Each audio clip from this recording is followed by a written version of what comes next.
Cambiamos de tema o no tanto, porque bueno, vamos a hablar de política con los más jóvenes. Concretamente la tenemos aquí a Jackie Joubert. Viste, tenés el nombre de estrella de cine. Con nosotros la participación especial de Jackie Joubert.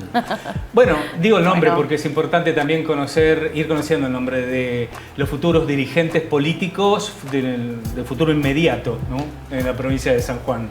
Hay un recambio, lo está pidiendo la gente, lo está pidiendo la ciudadanía, quieren caras nuevas, quieren perfiles nuevos y hay gente que viene emergiendo con un potencial enorme. Y decíamos hace un rato, Jackie, es original por lo menos, finalmente no hay una presidenta de la JP o un presidente, sino 3 mujeres que deciden constituir un triunvirato. ¿Por qué se da ese proceso? Bien, claro. Bueno, buenas tardes. Buenas tardes. Primero, gracias por la invitación. La verdad que sí, somos un triunvirato compuesto por 3 compañeras. Hacía 8 años que no se renovaban las autoridades de la Juventud Peronista y entendiendo el proceso también electoral y de la interna partidaria que teníamos, decidimos trazar una lista de unidad que tuviera representatividad de todos los sectores, no solamente giojismo, uñaquismo, sino también movimientos sociales que antes no se los había incluido dentro de las listas de la Juventud Peronista, y entendiendo el Partido Justicialista como también un movimiento nacional y popular. Entonces, en ese sentido también lo integran movimientos sociales, más allá de que la lista se consolida entre las 3 compañeras. Hay 50 compañeros dentro de la misma que tienen diferentes responsabilidades y roles y que representan un montón de sectores. Sí, sí, he visto en algunas marchas, por ejemplo, de las últimas marchas, un protagonismo muy importante de la JP y muy diverso también, ¿no? Sí, sí, totalmente. ¿Y por dónde va la gloriosa JP?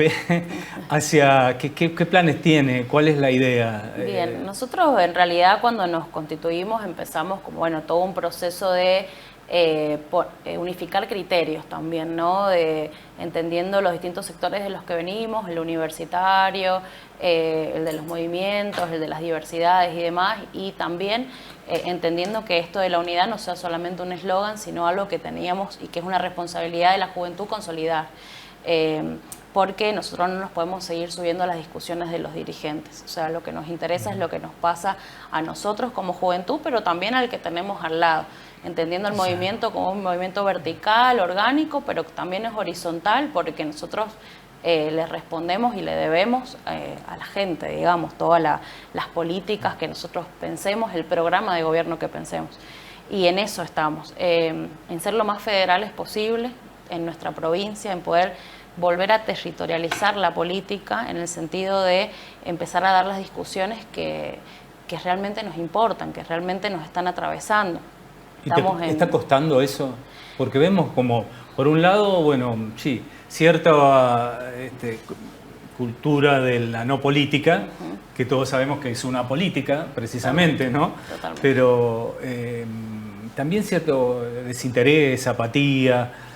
Sí, está costando, sobre todo porque la sociedad actualmente está en otra, por así decirlo. Tenemos una sociedad fragmentada en donde cada uno vive una realidad recortada y a partir de puertas para adentro, se puede decir, dado a este avance de lo tecnológico, lo digital, del que nosotros somos parte y que obviamente tenemos propuestas en relación a eso, que la pandemia ha hecho, ya visibilizado más y profundizado más una brecha digital, porque no todos vivimos en el Gran San Juan, no todos tenemos el mismo acceso a los medios, y te puedo asegurar que si vas a un barrio popular, no todos te van a dar las mismas discusiones que quizás te da un pibe que accede todos los días a este tipo de herramientas, ¿no? Entonces, es una sociedad que está fragmentada y que está polarizado todo, ¿no? La opinión, está polarizado en comunidades también, se puede llegar a decir, ¿no? Antes quizás lo que era la estructura, las nuestras estructuras como la unión vecinal, por ejemplo, las unidades básicas y demás, hoy en día tienen representatividad solo de un sector poblacional, la mayoría son de un rango etario mucho más grande. Nosotros, por ejemplo, no siempre nos identificamos con nuestras uniones vecinales porque la mayoría no vivimos en barrios de casas propias, somos la mayoría de inquilinos.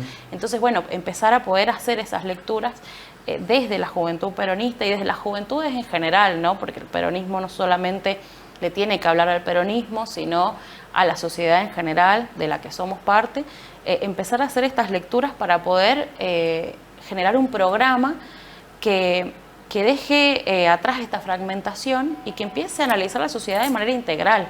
O sea, todo lo que pasa es consecuencia de...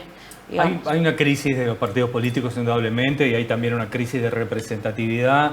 Y muchos jóvenes en esto de la no política apuestan a un dirigente como Javier Milei, por ejemplo, que dice lo que quieren escuchar, ¿no? Habla de la casta política y se transforma de repente en presidente. Bueno, es político y hace política, pero ¿cómo analizar ese fenómeno sociológico casi del mileísmo y de cómo ha captado un sector de la juventud? Sí, totalmente. Tiene que ver con esto, digamos, con este recorte de la realidad que terminan haciendo, con este avance digital y con que hicieron política desde el marketing digital. Nosotros quizás nos quedamos con las estructuras, con el casa por casa, con el puerta a puerta y no supimos interpretar la nueva realidad, digamos. Y además también tenemos que entender que el status quo hace tiempo que viene sin poder interpretar la nueva realidad. Tenía que suceder esto para generar esa ruptura y que también quienes venimos de otra generación podamos empezar a poner en agenda las discusiones que creemos que son necesarias, digamos. Es difícil cuando estás en el poder eso, leerlo de esa manera, pero yo creo que esto ha venido a romper ese sistema y empezar a entender, digamos, que lo que está en peligro son un montón de cosas, digamos, además del sistema democrático, lo cual es sumamente preocupante. Derechos, a un año del gobierno de Milei hay un 52,9% de pobreza, 18% de indigencia, entonces, y no solamente eso, sino también con la perspectiva de género que lo atraviesa. 6 de cada 10 mujeres son pobres, entonces también poder hacer ese análisis, ¿no? Entendiendo que sí, que fue un avance, que fueron campañas diferentes también las que se llevaron a cabo y que hay una crisis de representatividad política en la que creo que nosotros como juventud vamos a tener que empezar a poner en agenda. Asumieron las autoridades nacionales y la ex presidenta o presidenta del Partido Justicialista dijo planificar, organizar, divulgar, informar, comunicar. Me imagino que lo que quiso decir es eso, de alguna manera también haciendo una especie de autocrítica, organización y comunicación. ¿Te parece que es eso lo que hace falta? Sí, totalmente. Tuve la oportunidad de estar en la asunción de Cristina, estuve acompañando una de mis compañeras de la Juventud Universitaria Peronista que asumían esa lista. Y lo que Cristina dijo, digamos, realmente es lo que nosotros venimos planteando, poder pensar en un programa, no hablar de candidaturas, no ser militantes electorales. Que un poco en la juventud se da eso porque de por sí, digamos, no hay una militancia electoral. No. Hay un ejercicio de la militancia más genuina, más de estar en el día a día, y es un poco a lo que pretendemos volver y es muchísimo eso lo que Cristina transmitió en su discurso. Ser militantes políticos es volver a tener esa sensibilidad social, es entender por qué nos atraviesa el peronismo, por qué elegimos militar dentro del peronismo y entender también cuáles son las transformaciones que nosotros queremos generar en la sociedad. Eva Perón decía que no importaba el cargo, sino la capacidad que tuviéramos de transformar la vida de la gente. Bueno, entonces, ¿cuánto de eso queda en el peronismo, en sanjuanino? ¿Cuánto de eso queremos nosotros como Juventud Peronista generar, como nueva generación? Y bueno, ¿y cómo lo vamos a hacer?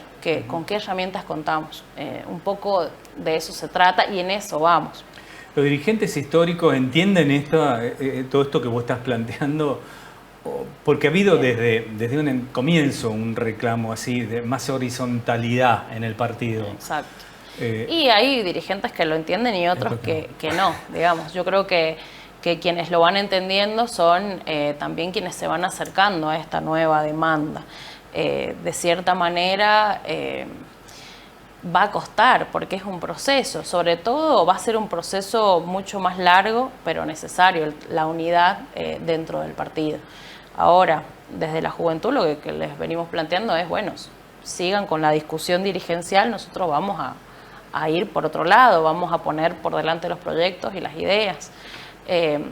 Y por suerte hemos tenido muchísimo apoyo de distintos sectores que no son peronistas, pero que han sido promotores y han acompañado, de hecho, en la Asunción, sectores gremialistas. Es que cuando abrís, vos te abrís, integrás, sumás, ahí se va generando un entusiasmo. Sí, sí. No hay otra manera de cambiar el mundo que no sea a través de la política, ¿no? No, totalmente. Totalmente. Y quienes elegimos la política como esa herramienta, también somos conscientes, digamos, de que hay una idea que defender y que eso tiene que estar por encima de todo. Ahora, bueno, es mi generación la que lo está poniendo en discusión, digamos. Claro. Y quizás hay otra que lo entiende y, bueno, siempre va a haber otra que no. Bueno, está también en debate el tema de si pasos sí, pasos no, si finalmente son los mismos partidos con listas internas las que deben definir los candidatos, o si es un derecho democrático adquirido, el de toda la sociedad, de también intervenir, de decir, a mí me gusta este precandidato para candidato, y voy en contra a veces de un dedo partidario que dice vas a ser vos.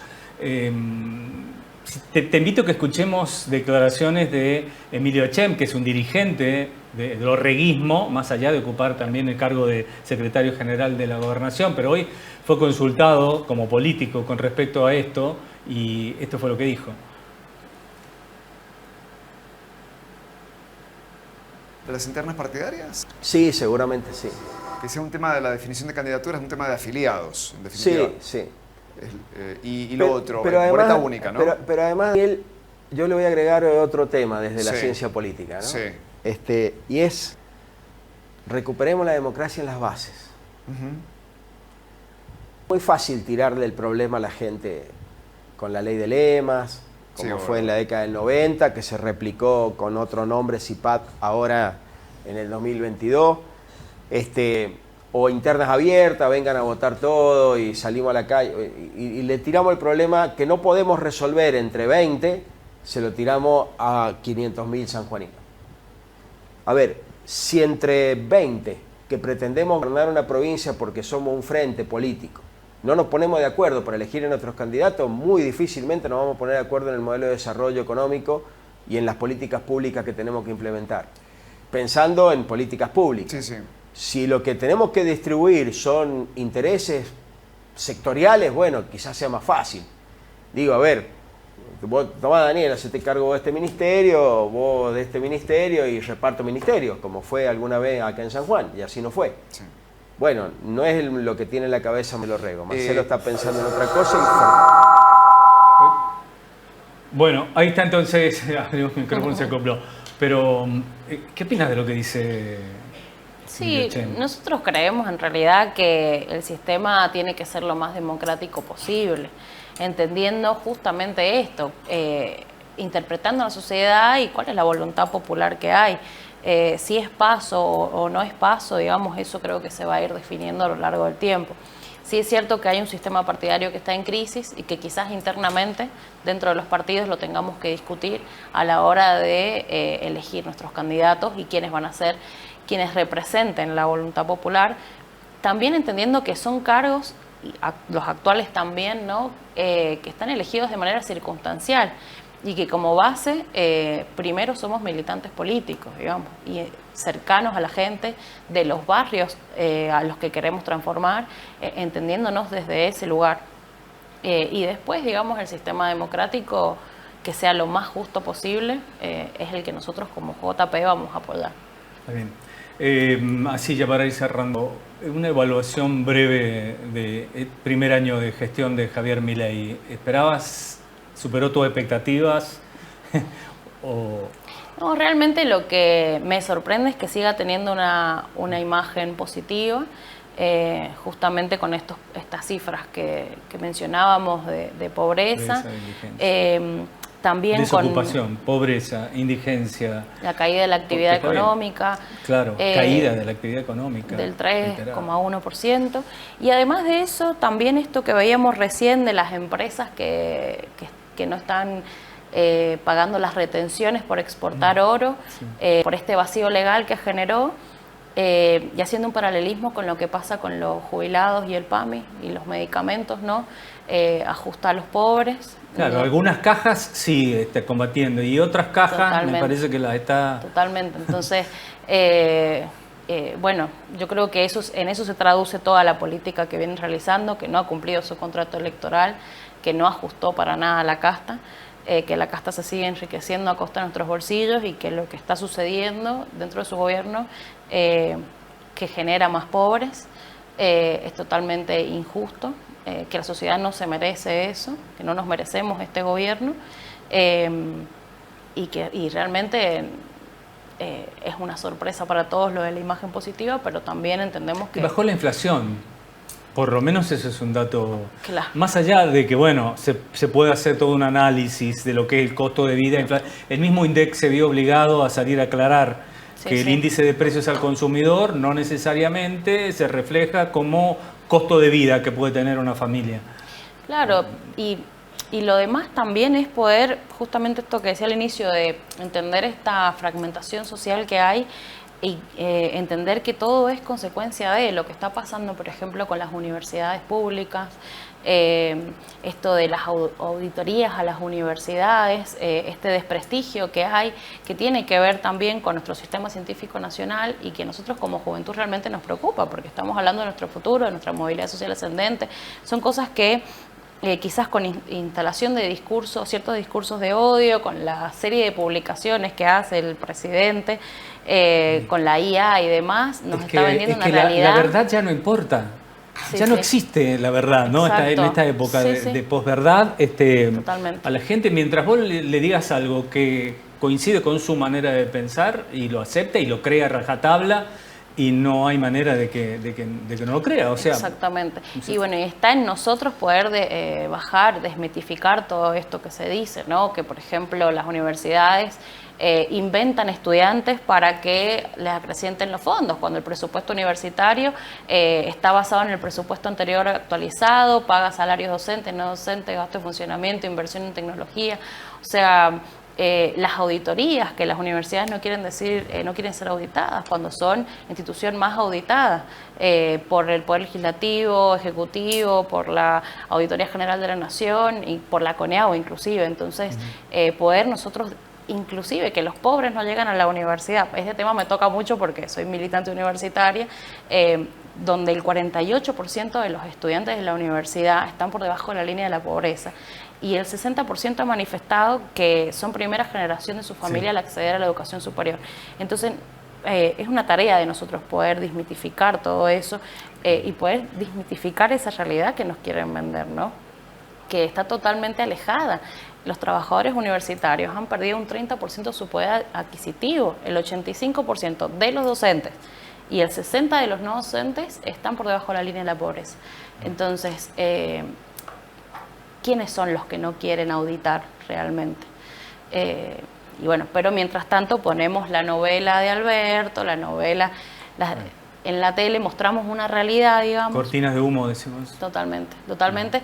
Y bueno, estará en nosotros poder derribar eso con las mismas herramientas que ellos utilizan, sumadas a las nuestras.